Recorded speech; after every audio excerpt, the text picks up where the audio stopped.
Students, നമ്മളിന്ന് discuss ചെയ്യുന്നത് third chapter fundamentals of product management ആണ്. നമ്മൾ ആദ്യം തന്നെ പ്രോഡക്റ്റ് എന്താണെന്ന് നമുക്ക് നോക്കാം. പ്രോഡക്റ്റ് എന്ന് പറയുന്നത് മാർക്കറ്റിംഗ് മിക്സിൻ്റെ വൺ ഓഫ് ദ കോമ്പിനേഷൻ ആണ്.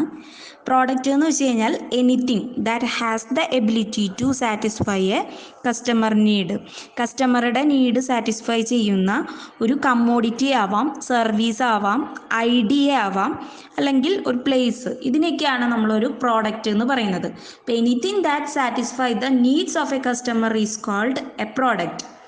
നെക്സ്റ്റ് നമ്മൾ പറയുന്നത് കസ്റ്റമർ വാല്യൂ ഹൈറാർക്കി അല്ലെങ്കിൽ ലെവൽസ് ഓഫ് പ്രോഡക്റ്റ് എന്ന് പറഞ്ഞ ഒരു കോൺസെപ്റ്റാണ്.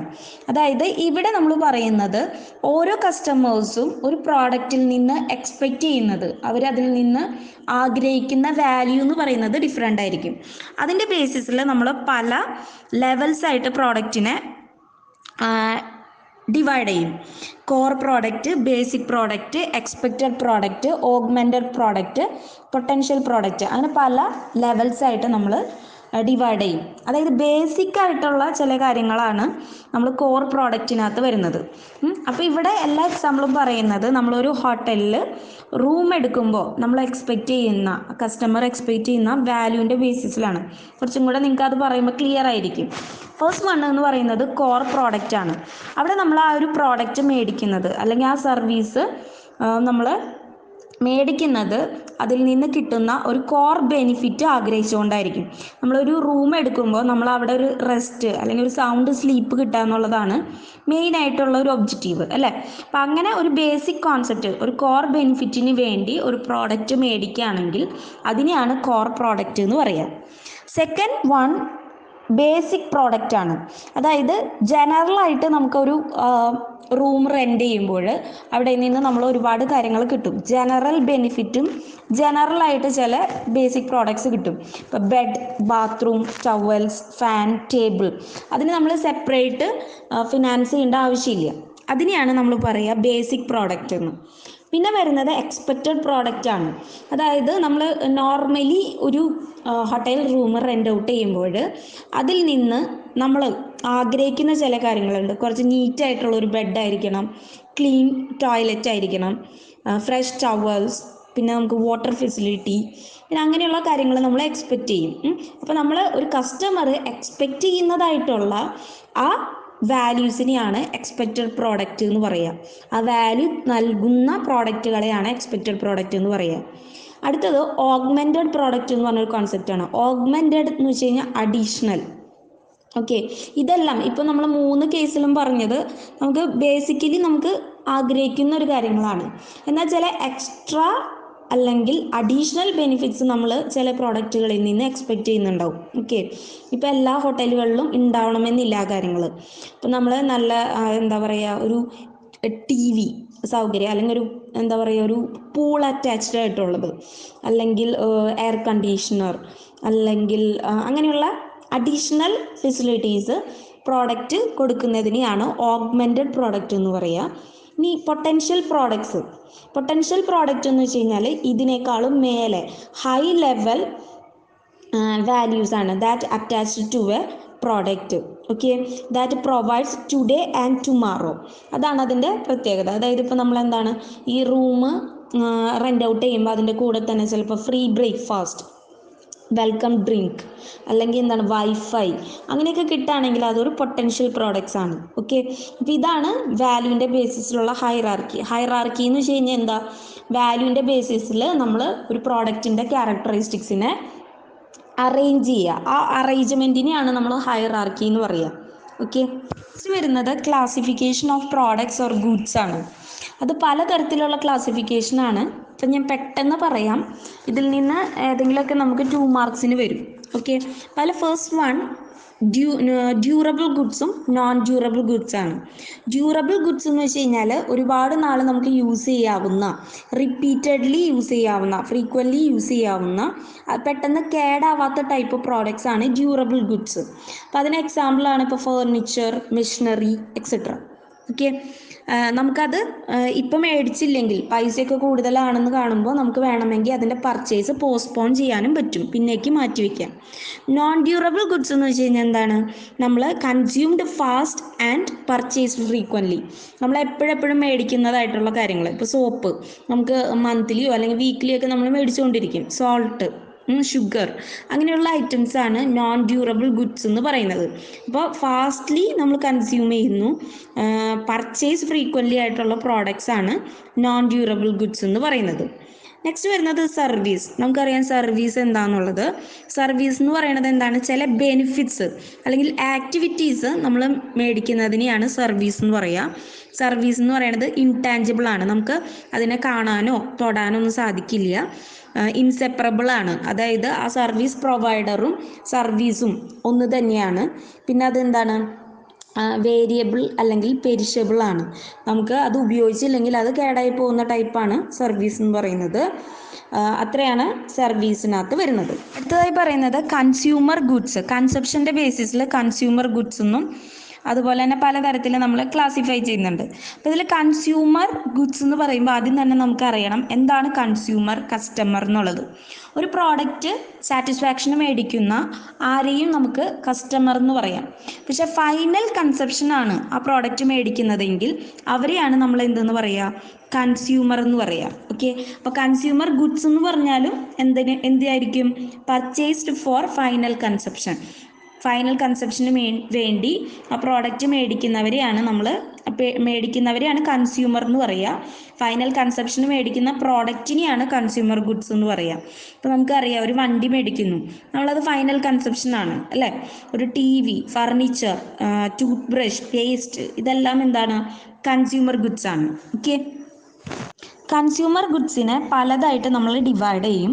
അതിലെ ഫസ്റ്റ് വൺ ആണ് കൺവീനിയൻസ് ഗുഡ്സ്.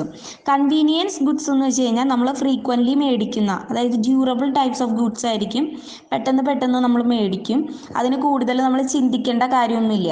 നമ്മൾ റെഗുലർലി ബിക്കോസ് ആ പ്രോഡക്റ്റ് ഹെവിലി അഡ്വർടൈസ്ഡ് ആയിട്ടുള്ള പ്രോഡക്റ്റ് ആയിരിക്കും. നമ്മൾ TV-യിലൊക്കെ എപ്പോഴും അതിൻ്റെ ആഡ്സ് കാണുന്നുണ്ട്. അപ്പോൾ നമുക്ക് അധികം ചിന്തിക്കാതെ വാങ്ങാവുന്ന ടൈപ്പ് പ്രോഡക്റ്റ്സ് ആണ് കൺവീനിയൻസ് ഗുഡ്സ്. ഇപ്പോൾ ബിസ്ക്കറ്റ്സ്, എന്തെങ്കിലും തരത്തിലുള്ള ചോക്ലേറ്റ്സ്, ഇതൊക്കെ അതിന് എക്സാമ്പിളാണ്. ഇനി ഷോപ്പിംഗ് ഗുഡ്സ് എന്ന് വെച്ച് കഴിഞ്ഞാൽ എന്താണ്? കുറച്ച് ഹൈലി പ്രൈസ്ഡ് ആയിട്ടുള്ള പ്രോഡക്റ്റ് ആയിരിക്കും. നമ്മൾ ഫ്രീക്വൻ്റ് ആയിട്ടായിരിക്കും മേടിക്കുക, ബിക്കോസ് എക്സ്പെൻസീവ് ആണ്. അതുകൊണ്ട് തന്നെ അത്യാവശ്യം നമ്മുടെ കോമ്പറ്റീറ്ററുടെ പ്രോഡക്റ്റ് ഒക്കെ വെച്ച് കമ്പയർ ചെയ്തതിന് ശേഷം മാത്രമായിരിക്കും നമ്മൾ ഈ ഷോപ്പിംഗ് ഗുഡ്സ് മേടിക്കുക. അപ്പോൾ അതിന് എക്സാമ്പിളാണ് ഫർണിച്ചർ, ജ്വല്ലറി, ടെലിവിഷൻ, അങ്ങനെയുള്ള ഐറ്റംസ്. നമ്മളതൊരു കമ്പാരിസൺ കഴിഞ്ഞ് അപ്പോൾ പ്രൈസ് കൂടുതലാണെങ്കിൽ പിന്നേക്ക് നമ്മളത് പോസ്റ്റ്പോൺ ചെയ്ത് മേടിക്കുന്ന ടൈപ്സ് ഓഫ് പ്രോഡക്റ്റ് ആണ് ഷോപ്പിംഗ് ഗുഡ്സ്. സ്പെഷ്യാലിറ്റി ഗുഡ്സ് എന്ന് പറയുന്നത് ഷോപ്പിംഗ് ഗുഡ്സ് പോലെ തന്നെയാണ്. നമ്മളതിന് ഒരു പ്രത്യേകം എഫോർട്ട് നമ്മൾ കൊടുക്കണം, സ്പെഷ്യൽ എഫോർട്ട് കൊടുക്കണം. അത്യാവശ്യം നമ്മൾ കമ്പാരിസൺ അല്ല, അതിനേക്കാൾ ഉപരി എന്താണ്? ഒരു ബ്രാൻഡഡ് പ്രോഡക്റ്റിന് വേണ്ടിയിട്ട് നമ്മൾ സെർച്ച് ചെയ്യുന്നു, എന്നിട്ട് മേടിക്കുന്ന ടൈപ്പ് ഓഫ് പ്രോഡക്റ്റാണ് സ്പെഷ്യാലിറ്റി ഗുഡ്സ്. അപ്പോൾ അതിന് എന്തെങ്കിലും സ്പെഷ്യൽ ഫീച്ചേഴ്സ് ഉണ്ടാവും, സ്പെഷ്യൽ എഫോർട്ട് നമ്മുടെ ബയറുടെ ഭാഗത്ത് നിന്ന് വേണം. ലക്ഷറിയസ് ആയിട്ടുള്ള പ്രോഡക്റ്റ് ആയിരിക്കും, യൂണിക് ആയിരിക്കും, അതായത് വേറൊരു കോമ്പറ്റീറ്റർക്ക് ആ പ്രോഡക്റ്റ് ഉണ്ടാവണമെന്നില്ല.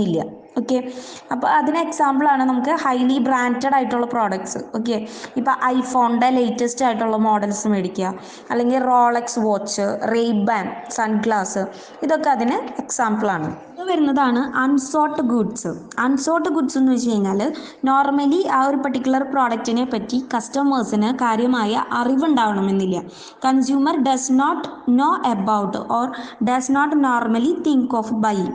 ഇപ്പോൾ ഒരു ഇൻഷുറൻസ് പോളിസി നമുക്ക് എപ്പോഴും അത് മേടിക്കണമെന്ന് ആഗ്രഹമൊന്നും ഉണ്ടാവണമെന്നില്ല. ഓക്കെ, ബട്ട് ഇറ്റ്സ് എ അൺസോട്ട് ഗുഡാണ്, നമ്മൾ അതിന് വേണ്ടി സെർച്ച് ചെയ്യുകയോ ഒന്നും ചെയ്യുന്നില്ല.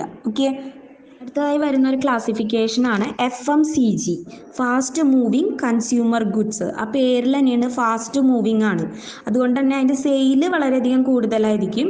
ടേൺ ഓവർ വളരെയധികം കൂടുതൽ ആ മാനുഫാക്ചറർക്ക് കൊടുക്കുന്ന ടൈപ്പ് ഓഫ് പ്രോഡക്റ്റാണ് FMCG ഗുഡ്സ് എന്ന് പറയുന്നത്. പക്ഷെ അതിൻ്റെ കോസ്റ്റ് എന്ന് പറയുന്നത് എന്താണ്? ചിലവ് വളരെയധികം കുറവായിരിക്കും. അതുകൊണ്ട് തന്നെ ലോ പ്രൈസിലൊക്കെ ആയിരിക്കും സാധാരണ ഈ പ്രോഡക്റ്റ് കസ്റ്റമേഴ്സിന് നമ്മൾ ഡെലിവർ ചെയ്യുന്നത്. ഇത് നോൺ ഡ്യൂറബിൾ ഗുഡ്സ് ആണ്, അതായത് നമ്മൾ എന്താണ്? ഫ്രീക്വൻ്റ്ലി പർച്ചേസ് ചെയ്യുന്ന പെട്ടെന്ന് നമ്മൾ ഉപയോഗിക്കുമ്പോൾ തീർന്നു പോകുന്ന ടൈപ്സ് ഓഫ് പ്രോഡക്റ്റ് ആണ് FMCG ഗുഡ്സ് എന്ന് പറയുന്നത്. ഇനി ഇതിൻ്റെ പലതരത്തിലുള്ള ക്ലാസിഫിക്കേഷൻ ഉണ്ട്. അതിൽ ഫസ്റ്റ് വൺ ആണ് സ്റ്റേപ്പിൾ ഗുഡ്സ്. സ്റ്റേപ്പിൾ ഗുഡ്സ് എന്ന് വെച്ച് കഴിഞ്ഞാൽ റെഗുലറായിട്ട് മേടിക്കുന്ന ഹ്യൂമൻ ബീയിങ്ങിൻ്റെ ബേസിക് നീഡ്. നമുക്കറിയാം ബേസിക് നീഡ് എന്ന് പറയുന്നത് എന്തൊക്കെയാണ്? നമുക്കറിയാം ഫുഡ്, വാട്ടർ, ഷെൽട്ടർ അങ്ങനെയുള്ള കാര്യങ്ങളാണ്. അപ്പോൾ ആ ബേസിക് നീഡ് മീറ്റ് ചെയ്യുന്ന സോപ്പ്, മിൽക്ക്, ഷുഗർ അങ്ങനെയുള്ള പ്രോഡക്റ്റ്സ് ആണ് സ്റ്റേപ്പിൾ ഗുഡ്സ്. അടുത്തത് ഇമ്പൾസ് ഗുഡ്സ് ആണ്. ഇമ്പൾസ് ഗുഡ്സ് എന്ന് വെച്ച് കഴിഞ്ഞാൽ നമ്മൾ പെട്ടെന്ന് പർച്ചേസ് ചെയ്യുന്നു without any planning or thought. ആ ടൈപ്പ് ഓഫ് പ്രോഡക്റ്റിനെയാണ് നമ്മൾ ഇമ്പൾസ് ഗുഡ്സ് എന്ന് പറയുന്നത്. അതായത് ഇപ്പോൾ എന്താണ്, news papers, magazines, chocolates, ice cream അങ്ങനെയുള്ള കാര്യങ്ങൾ. നമ്മൾ അതിനെപ്പറ്റി കൂടുതൽ കമ്പാരിസണോ അല്ലെങ്കിൽ എന്താ പറയുക കുറേ ന്യൂസസ് ഒക്കെ സെർച്ച് ചെയ്യോ ഇൻഫർമേഷൻ സെർച്ചിങ് ഒന്നുമില്ല. പിന്നെ വരുന്നത് എമർജൻസി ഗുഡ്സ് ആണ്. FMCGയിൽ വരുന്നതാണ്. അതായത് നമുക്കറിയാം എമർജൻസി ഗുഡ്സ് എന്ന് പറയുമ്പോൾ purchased immediately to fulfil an urgent need. നമുക്കൊരു നീഡ് വരുമ്പോൾ നമ്മൾ മേടിക്കുന്നതായിട്ടുള്ള ചില പ്രോഡക്റ്റ്.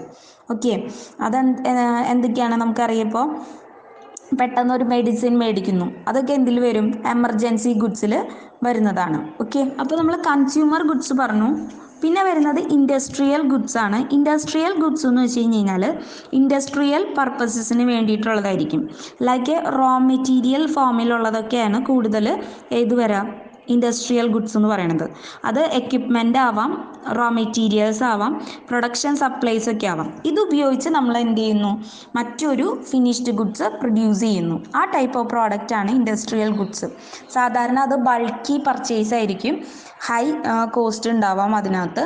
ഇതൊക്കെയാണ് ഇൻഡസ്ട്രിയൽ ഗുഡ്സിൻ്റെ പ്രത്യേകത. അപ്പോൾ ഡിഫറെൻറ്റ് പ്രോഡക്ട്സിൽ നമ്മൾ ആദ്യം തന്നെ കൺസ്യൂമർ ഗുഡ്സും ഇൻഡസ്ട്രിയൽ ഗുഡ്സ് ക്ലാസിഫിക്കേഷൻ നോക്കാം. കൺസ്യൂമർ ഗുഡ്സിനെ തന്നെ നമ്മൾ പലതായിട്ട് ഡിവൈഡ് ചെയ്യും. Convenience, shopping, speciality goods, unsold goods. Okay, അതുപോലെ FMCG ഗുഡ്സിനെ സ്റ്റേപ്പിൾ, ഇമ്പൾസ്, എമർജൻസി അങ്ങനെ ക്ലാസിഫൈ ചെയ്യും. ഇത് ഇമ്പോർട്ടൻ്റ് ആണ് കേട്ടോ.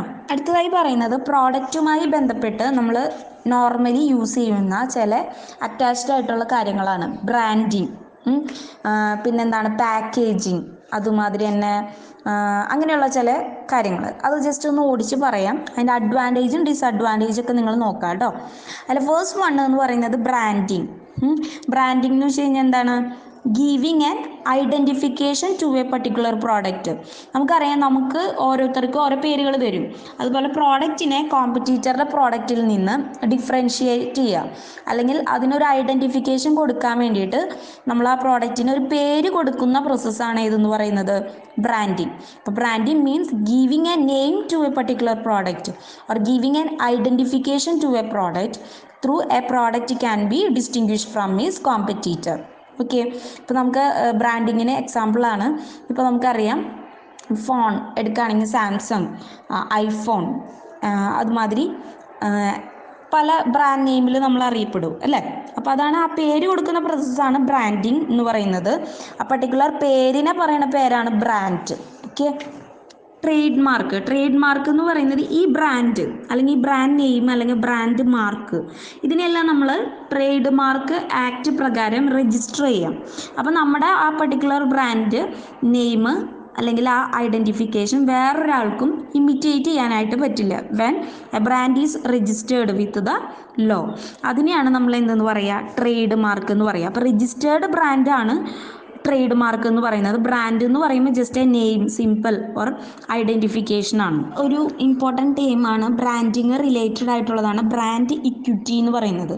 ബ്രാൻഡ് ഇക്വിറ്റി എന്ന് പറയുന്നത് ഒരു പ്രോഡക്റ്റ് ബ്രാൻഡഡ് ആകുമ്പോൾ അതിനകത്ത് ആഡ് ചെയ്യപ്പെടുന്ന വാല്യൂവിനെയാണ് നമ്മൾ എന്തെന്ന് പറയുക? ബ്രാൻഡ് ഇക്വിറ്റി എന്ന് പറയുക. Okay, the value associated with a brand, അതിനെയാണ് നമ്മൾ ബ്രാൻഡ് ഇക്വിറ്റി എന്ന് പറയുക.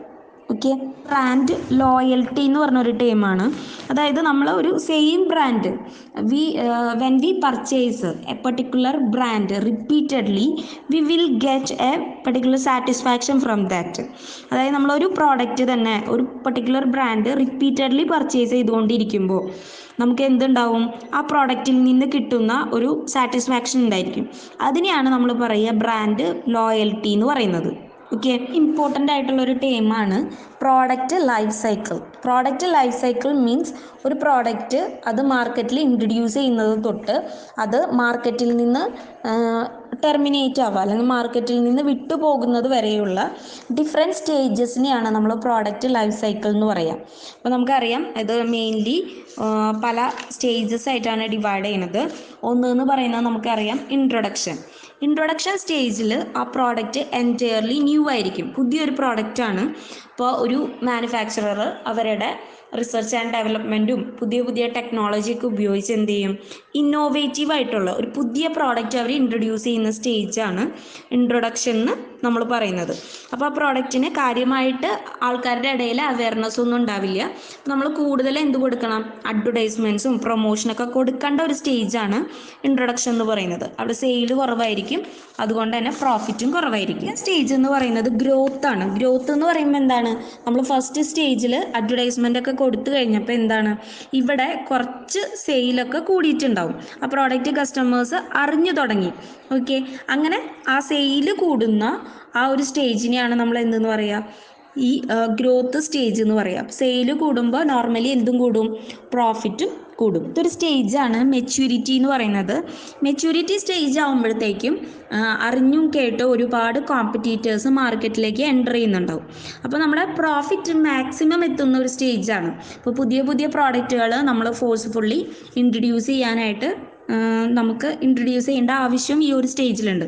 ഇവിടെ അപ്പോൾ ഈ സ്റ്റേജിൻ്റെ ഒരു പ്രത്യേകത പ്രോഫിറ്റ് മാക്സിമം ആണ്, ബട്ട് സെയിൽസ് എങ്ങനെയാണ്, ഒരു കോൺസ്റ്റൻ്റ് ആയിട്ട് നിൽക്കും. സെയിൽ പിന്നീട് അങ്ങനെ അങ്ങോട്ട് കൂടുന്നില്ല. പ്രോഫിറ്റ് മാക്സിമം ആവുന്ന സ്റ്റേജാണ് മെച്യൂരിറ്റി. ലാസ്റ്റ് വരുന്ന സ്റ്റേജാണ് ഡിക്ലൈനിങ് സ്റ്റേജ്. ഇതെന്ന് പറയുന്നത് പ്രോഡക്റ്റിന് ആ മാർക്കറ്റിൽ പിടിച്ചു നിൽക്കാൻ പറ്റാത്ത ഒരു സ്റ്റേജാണ്. അപ്പോൾ പ്രോഡക്റ്റിൻ്റെ സെയിൽ കുറഞ്ഞു, പ്രോഫിറ്റ് കുറഞ്ഞു, ബട്ട് ഇൻവെൻട്രി കോസ്റ്റ്, സ്റ്റോക്കൊക്കെ സൂക്ഷിച്ചു വയ്ക്കുന്ന ആ കോസ്റ്റ് കൂടാണ്. അതായത് പ്രോഡക്റ്റൊക്കെ അവിടെ തങ്ങിക്കിടക്കാണ്. അപ്പോൾ ആ കേസിൽ പ്രോഡക്റ്റിനെ മാർക്കറ്റിൽ നിന്ന് നമ്മൾ എന്ത് ചെയ്യണം, റിമൂവ് ചെയ്യണം, അല്ലെങ്കിൽ ആ പ്രോഡക്റ്റിന് ഓൾട്ടർനേറ്റീവ് യൂസസ് ഒക്കെ നമ്മൾ കണ്ടെത്തണം. ആ ഒരു സ്റ്റേജാണ് ഡിക്ലൈനിങ് സ്റ്റേജ് എന്ന് പറയുന്നത്. ഇതെല്ലാമാണ് നമ്മൾ പ്രോഡക്റ്റ് ലൈഫ് സൈക്കിളിൻ്റെ ഡിഫറെൻറ്റ് സ്റ്റേജസ് എന്ന് പറയുന്നത്. Introduction, growth, maturity, decline. Okay, product life cycle കൊണ്ട് നമുക്ക് ഒരുപാട് അഡ്വാൻറ്റേജസ് ഉണ്ട്. ഒരു പ്രോഡക്റ്റിൻ്റെ സെയിൽ ഡിറ്റർമൈൻ ചെയ്യാം, പ്രോഫിറ്റ് അറ്റ് ഡിഫറെൻറ്റ് സ്റ്റേജസ് നമുക്ക് കണ്ടുപിടിക്കാം, കോസ്റ്റ് അറിയാൻ പറ്റും, പിന്നെന്താണ്, നമ്മുടെ കോമ്പറ്റീറ്ററുടെ പ്രൈസിങ് സ്ട്രാറ്റജി, പ്രോഡക്റ്റ് സ്ട്രാറ്റജി, ഇതൊക്കെ അറിയാനായിട്ട് സാധിക്കും. എന്നാൽ ഒരു പർട്ടിക്കുലർ ഏത് സ്റ്റേജിലാണ് ആ പ്രോഡക്റ്റ് നിൽക്കുന്നത് എന്നുള്ളത് മാർക്കറ്റ് സ്റ്റഡിക്ക് അനുസരിച്ച് കണ്ടെത്താന്ന് പറയുന്നത് ബുദ്ധിമുട്ടാണ്. അതാണ് പ്രോഡക്റ്റ് ലൈഫ് സൈക്കിളിൻ്റെ ഏറ്റവും ഇമ്പോർട്ടൻ്റ് ആയിട്ടുള്ള ലിമിറ്റേഷൻ. ഇത് വെരി ഇമ്പോർട്ടൻ്റ് ആണ്, ശ്രദ്ധിക്കുക കേട്ടോ. ഇമ്പോർട്ടൻ്റ് ആയിട്ടുള്ളൊരു ക്വസ്റ്റ്യൻ ആണ് stages in new product development. സമയം കുറവായ കാരണം ഞാൻ കുറച്ച് സ്പീഡായിട്ടാണ് പറയുന്നത്. അതിൽ ഫസ്റ്റ് വൺ എന്ന് പറയുന്നത് ഐഡിയ ജനറേഷൻ ആണ്. അതായത് നമ്മളൊരു പ്രോഡക്റ്റ് ഉണ്ടാക്കുന്നതിന് മുൻപ് നമ്മൾ എന്ത് ചെയ്യണം, എങ്ങനത്തെ പ്രോഡക്റ്റ് വേണം എന്നുള്ളൊരു ഐഡിയ ആ പ്രൊഡ്യൂസറിൻ്റെ മനസ്സിൽ വരും. ആ ഒരു ഐഡിയ ജനറേഷനാണ് ഫസ്റ്റ് സ്റ്റേജ് എന്ന് പറയുന്നത്. ഇങ്ങനെയുള്ള ഒരു ഐഡിയ നമ്മൾ ഇൻറ്റേർണൽ സോഴ്സസിൽ നിന്ന് വരാം, അല്ലെങ്കിൽ എക്സ്റ്റേണൽ സോഴ്സസിൽ നിന്ന് വരാം. അതായത് ഓർഗനൈസേഷൻ്റെ ഉള്ളിലുള്ള റിസർച്ച് ആൻഡ് ഡെവലപ്മെൻറ്റോ അല്ലെങ്കിൽ കമ്പനിയുടെ സെയിൽസ് പേഴ്സണൊക്കെ ആ കസ്റ്റമേഴ്സായിട്ട് ഡയറക്റ്റ് കോൺടാക്റ്റ് വരുന്നതാണ്. അപ്പോൾ ആ കസ്റ്റമേഴ്സായിട്ട് ഡയറക്റ്റ് കോൺടാക്റ്റ് വരുമ്പോൾ അവർക്ക് എന്തേ അറിയാൻ പറ്റും, കസ്റ്റമേഴ്സിൻ്റെ ടേസ്റ്റ് ആൻഡ് പ്രിഫറൻസസും കസ്റ്റമേഴ്സിന് ഏത് ടൈപ്പ് പ്രോഡക്റ്റ് വേണമെന്നൊക്കെ അറിയാൻ പറ്റും. അപ്പോൾ അതിൽ നിന്ന് ഒരു ഐഡിയ കിട്ടും. അല്ലെങ്കിൽ എക്സ്റ്റേണൽ സോഴ്സസ്, അതായത് കസ്റ്റമേഴ്സിൻ്റെ അടുത്ത് ഡയറക്റ്റ് ചോദിച്ചോ, കോമ്പറ്റീറ്റർ, ഡിസ്ട്രിബ്യൂട്ടേഴ്സ്, അഡ്വർടൈസ്മെൻറ്റ് ഏജൻസിയിൽ നിന്നൊക്കെ നമുക്ക് എന്തറിയാൻ പറ്റും, ആ പ്രോഡക്റ്റിനെ പറ്റിയിട്ടുള്ള ഐഡിയ കിട്ടാം. അങ്ങനെ ഒരുപാട് ടൈപ്സ് ഓഫ് ഐഡിയ നമുക്ക് കിട്ടും. എല്ലാം നമുക്ക് ഒരു പ്രോഡക്റ്റായിട്ട് കൺവേർട്ട് ചെയ്യാനായിട്ട് പറ്റില്ല, അല്ലേ? അപ്പം സെക്കൻഡ് സ്റ്റേജ് എന്ന് പറയുന്നത് ഐഡിയ സ്ക്രീനിങ് ആണ്. ഇവിടെ നമ്മൾ എന്ത് ചെയ്യും, ആവശ്യമില്ലാത്തതായിട്ടുള്ള നമുക്ക് പ്രോഫിറ്റബിൾ ആണെന്ന് തോന്നാത്ത പ്രോഡക്റ്റുകളെല്ലാം നമ്മൾ എന്ത് ചെയ്യും, ഐഡിയനെ നമ്മൾ എലിമിനേറ്റ് ചെയ്യും. അതിന് വേണ്ടിയിട്ട് നമ്മൾ ചില ക്രൈറ്റീരിയയുടെ ബേസിസിൽ നമ്മൾ ഈ പ്രോഡക്റ്റിൻ്റെ ക്വാളിറ്റീസ് എല്ലാം നമ്മൾ ഇവാലുവേറ്റ് ചെയ്യും. അതായത് മാർക്കറ്റിൻ്റെ മൊത്തത്തിലുള്ള സൈസ്, പ്രോഫിറ്റബിലിറ്റി, പിന്നെ ടെക്നിക്കൽ ഫീസിബിലിറ്റി, നമ്മുടെ അതിൻ്റെ ലീഗൽ കൺസ്ട്രെയിൻസ്, ഇതെല്ലാം നോക്കിയിട്ടാണ് പ്രോഡക്റ്റിൻ്റെ ഐഡിയാസിനെ നല്ലത് മാത്രം കുറച്ച് നമ്മൾ സോർട്ട് ഔട്ട് ചെയ്ത് വെക്കും. ബാക്കി നമ്മൾ എന്ത് ചെയ്യും, എലിമിനേറ്റ് ചെയ്യും. സ്റ്റേജ് എന്ന് പറയുന്നത് കോൺസെപ്റ്റ് ഡെവലപ്മെൻറ്റ് ആൻഡ് ടെസ്റ്റിംഗ്. ഇവിടെ എന്ന് പറയുന്നത് നമ്മൾ ആ ഐഡിയനെ ഒരു പ്രോഡക്റ്റായിട്ട് കൺവേർട്ട് ചെയ്യുകയാണ് ചെയ്യുന്നത്. ആ പ്രോഡക്റ്റിന് ഒരു ഷേപ്പ്, സൈസ്, കളർ, ബ്രാൻഡ്, ഇതെല്ലാം കൊടുക്കുന്ന ഒരു അതിൻ്റെ ഒരു പ്ലാൻ ഉണ്ടാക്കുന്നതാണ് ആക്ച്വലി ഇതെന്ന് പറയുന്നത് കോൺസെപ്റ്റ് ഡെവലപ്മെൻറ്റ് ആൻഡ് ടെസ്റ്റിംഗ് എന്ന് പറയുന്നത്. ഓക്കെ, അപ്പോൾ ഈ സ്റ്റേജിൽ നമ്മൾ എന്ത് ചെയ്യും, നമ്മൾ ആ ഒരു പ്രോഡക്റ്റിൻ്റെ ഐഡിയേനെ എന്താക്കി മാറ്റും, ഒരു കോൺസെപ്റ്റാക്കി മാറ്റാണ് ചെയ്യുന്നത്. എന്നിട്ട് നമ്മൾ എന്ത് ചെയ്യും, ഈ പ്രോഡക്റ്റ് ടെസ്റ്റ് ചെയ്യും. അതായത് അത് പ്രോഫിറ്റബിൾ ആണോ, അത് മാർക്കറ്റിൽ ഇൻട്രൊഡ്യൂസ് ചെയ്ത് കഴിഞ്ഞാൽ നന്നാവോ എന്നുള്ളൊരു ചെക്കിംഗ് ആണ് ഈ ഒരു സ്റ്റേജിൽ നടക്കുന്നത്. സ്റ്റേജ് എന്ന് പറയുന്നത് ബിസിനസ് അനാലിസിസ് ആണ്. അനാലിസിസ് എന്ന് വെച്ച് കഴിഞ്ഞാൽ ഡീറ്റെയിൽഡ് സ്റ്റഡി, അതായത് സെയില്, കോസ്റ്റ്, പ്രോഫിറ്റ് ഇങ്ങനെയുള്ള ഫാക്ടേഴ്സിൻ്റെ ബേസിസിൽ ആ പ്രോഡക്റ്റിൻ്റെ പ്രോഫിറ്റബിലിറ്റി നമ്മൾ മെഷർ ചെയ്യുന്ന ആ ഒരു പ്രോസസ്സാണ് ബിസിനസ് അനാലിസിസ് എന്ന് പറയുന്നത്. അപ്പോൾ ബിസിനസ് അനാലിസിസിന് വേണ്ടി നമ്മൾ സാധാരണ മാർക്കറ്റിംഗ് റിസർച്ച് ചെയ്യും. മാർക്കറ്റ് റിസർച്ച് എന്ന് വെച്ച് കഴിഞ്ഞാൽ മാർക്കറ്റ് എന്ന് പറയുന്നത് നമുക്കറിയാം പ്രോഡക്റ്റ് ഇൻട്രൊഡ്യൂസ് ചെയ്യുന്ന ആ ഏരിയ ആണ്, അവിടുത്തെ ഡീറ്റെയിൽഡായിട്ട് പഠിക്കുക. അങ്ങനെ നമ്മൾ ആ ബിസിനസ്സിൻ്റെ പ്രോഫിറ്റബിലിറ്റീനെ നമ്മൾ ഡീറ്റെയിൽഡായിട്ട് അനലൈസ് ചെയ്യുന്നതാണ്, സ്റ്റഡി ചെയ്യുന്നതാണ് business analysis. Then product development എന്ന് വെച്ച് കഴിഞ്ഞാൽ പ്രോഡക്റ്റ് റിലേറ്റഡ് ആയിട്ടുള്ള എല്ലാ കാര്യങ്ങളും ആ പ്രോഡക്റ്റിന് കൊടുക്കുന്നു. അതായത് ഷേപ്പ്, സൈസ്, കളർ, അതുമാതിരി തന്നെ packaging, branding, patent, trade mark അങ്ങനെയുള്ള എല്ലാം കൊടുത്തുകൊണ്ട് ആ പ്രോഡക്റ്റിനെ ഒരു ഫിസിക്കൽ ഫോമിലേക്ക് കൺവേർട്ട് ചെയ്യുന്ന ഐഡിയേനെ ഫിസിക്കൽ ഫോമിലേക്ക് കൺവേർട്ട് ചെയ്യുന്ന പ്രോസസ്സാണ് പ്രോഡക്റ്റ് ഡെവലപ്മെൻറ്റിൽ വരാം. സാധാരണ ഇത് റിസർച്ച് ആൻഡ് ഡെവലപ്മെൻറ്റും ആ പ്രോഡക്റ്റ് ഡിപ്പാർട്ട്മെൻറ്റും ആണ് ഇത് ചെയ്യുക. ഇതിന് ശേഷം ആ പ്രോഡക്റ്റിനെ എന്ത് ചെയ്യും, മാർക്കറ്റിൽ ഇൻട്രൊഡ്യൂസ് ചെയ്യും. ആ ഒരു സ്റ്റേജാണ് മാർക്കറ്റ് ടെസ്റ്റിംഗ് എന്ന് പറയുന്നത്. ഓക്കെ, ഇവിടെ മാർക്കറ്റ് ടെസ്റ്റിംഗ് എന്ന് പറയുമ്പോൾ ആ പ്രോഡക്റ്റിൻ്റെ സാമ്പിൾസ് ആണ്. ഇപ്പോൾ നമ്മളൊരു ബൾക്കായിട്ട് പ്രോഡക്റ്റ് ഉണ്ടാക്കി, പക്ഷേ ആ പ്രോഡക്റ്റ് ബൾക്കായിട്ട് ആദ്യം പ്രൊഡ്യൂസ് ചെയ്യില്ല, എന്ത് ചെയ്യും, കുറച്ച് ക്വാണ്ടിറ്റി പ്രൊഡ്യൂസ് ചെയ്തിട്ട് മാർക്കറ്റിൽ ഇൻട്രൊഡ്യൂസ് ചെയ്യും, സാമ്പിളിങ്. ഓക്കെ, എന്നിട്ട് മൊത്തത്തിൽ മാർക്കറ്റിലെ കസ്റ്റമേഴ്സിൻ്റെ, ഡീലേഴ്സിൻ്റെയും റീറ്റെയിലേഴ്സിൻ്റെയൊക്കെ ആറ്റിറ്റ്യൂഡ് നോക്കും. ആ പ്രോഡക്റ്റിന് ഡിമാൻഡ് ഉണ്ടോ, ആക്സെപ്റ്റബിൾ ആണോ നോക്കും.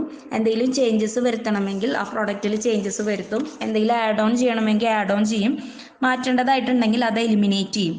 എന്നിട്ട് നമ്മൾ എന്ത് ചെയ്യും, ആ പ്രോഡക്റ്റിൻ്റെ ലോഞ്ച് ചെയ്യും. അതാണ് അവസാനത്തെ സ്റ്റേജ്, ദാറ്റ് ഈസ് കൊമേഴ്സ്യലൈസേഷൻ. അതായത് ആ പ്രോഡക്റ്റ് ലാർജ് സ്കെയിലിൽ പ്രൊഡ്യൂസ് ചെയ്തിട്ട് എന്ത് ചെയ്യും, കസ്റ്റമേഴ്സിലേക്ക് എത്തിക്കും. ഓക്കെ, അപ്പോൾ ഇത്രയാണ് stages in new product development. ആദ്യം ഒരു ഐഡിയ ജനറേറ്റ് ചെയ്യും, internal from external sources, internal as well as from external sources. Then ആ ഐഡിയേനെ സ്ക്രീൻ ചെയ്തിട്ട് ആവശ്യമില്ലാത്തതിനെ എലിമിനേറ്റ് ചെയ്യും. ദെൻ ആ ഐഡിയേനെ ഒരു കോൺസെപ്റ്റ്, ഒരു പ്ലാനായിട്ട് കൺവേർട്ട് ചെയ്യും. പിന്നെ അതിനെപ്പറ്റി ഡീറ്റെയിൽഡ് ആയിട്ട് നമ്മൾ ബിസിനസ് അനാലിസിസ് ചെയ്യും, കോസ്റ്റ്, സെയിൽ, പ്രോഫിറ്റിൻ്റെ ഒക്കെ ബേസിസിൽ.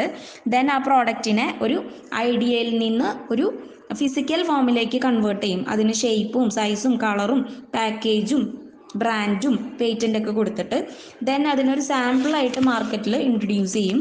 എന്നിട്ട് അത് ഓക്കെ ആണെങ്കിൽ എന്ത് ചെയ്യും, ലാർജ് സ്കെയിലിൽ പ്രൊഡ്യൂസ് ചെയ്യും, കൊമേഴ്സ്യലൈസ് ചെയ്യും, പ്രോഡക്റ്റിനെ ലോഞ്ച് ചെയ്യും. ഓരോരോ ടൈമാണ് ഇതിലുമായി ബന്ധപ്പെട്ടിട്ടുള്ളത്. ഒന്ന് പാക്കേജിങ് എന്ന് വെച്ച് കഴിഞ്ഞാൽ നമുക്കറിയാം giving a container to a particular product.